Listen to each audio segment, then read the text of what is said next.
Indeks Demokrasi Indonesia Sumatera Selatan pada tahun 2025 tercatat sebesar 81,48. Hal ini menunjukkan kondisi demokrasi yang sangat baik. Hal ini penting karena kualitas demokrasi lokal sangat memengaruhi pada efektivitas pembangunan. Ketika lembaga legislatif, birokrasi, dan penyelenggara pemerintahan belum sepenuhnya kuat, kebijakan pembangunan berpotensi untuk menghadapi hambatan dalam implementasi, pengawasan, dan distribusi manfaat.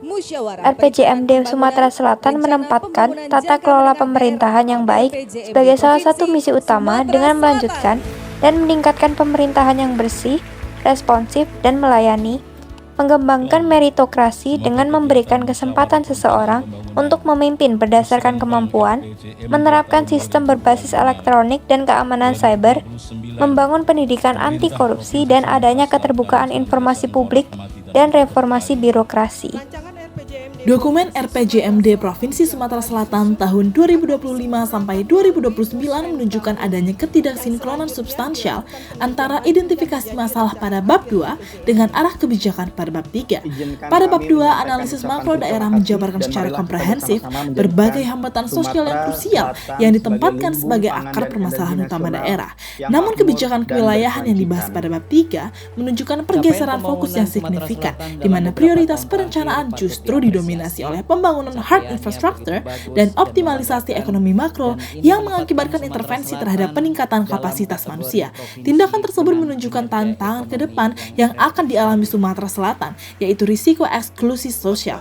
Tanpa adanya sinkronisasi kebijakan yang berpihak langsung pada pembenahan kualitas sumber daya manusia, visi kesejahteraan yang inklusif di dalam dokumen ini dikhawatirkan hanya akan menjadi target di atas kertas.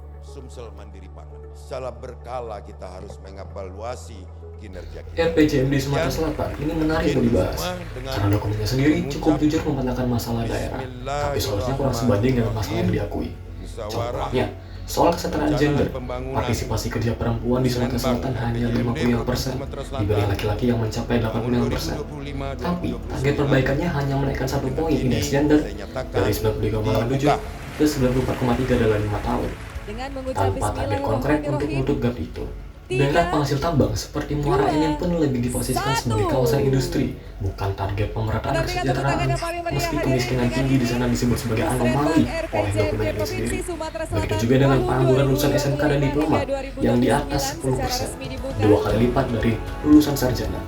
Namun, target penyerapannya hanya naik 7 poin dalam 6 tahun. Kesimpulannya, diagnosis RPJMD kuat, tapi respon kebijakannya belum sepadan.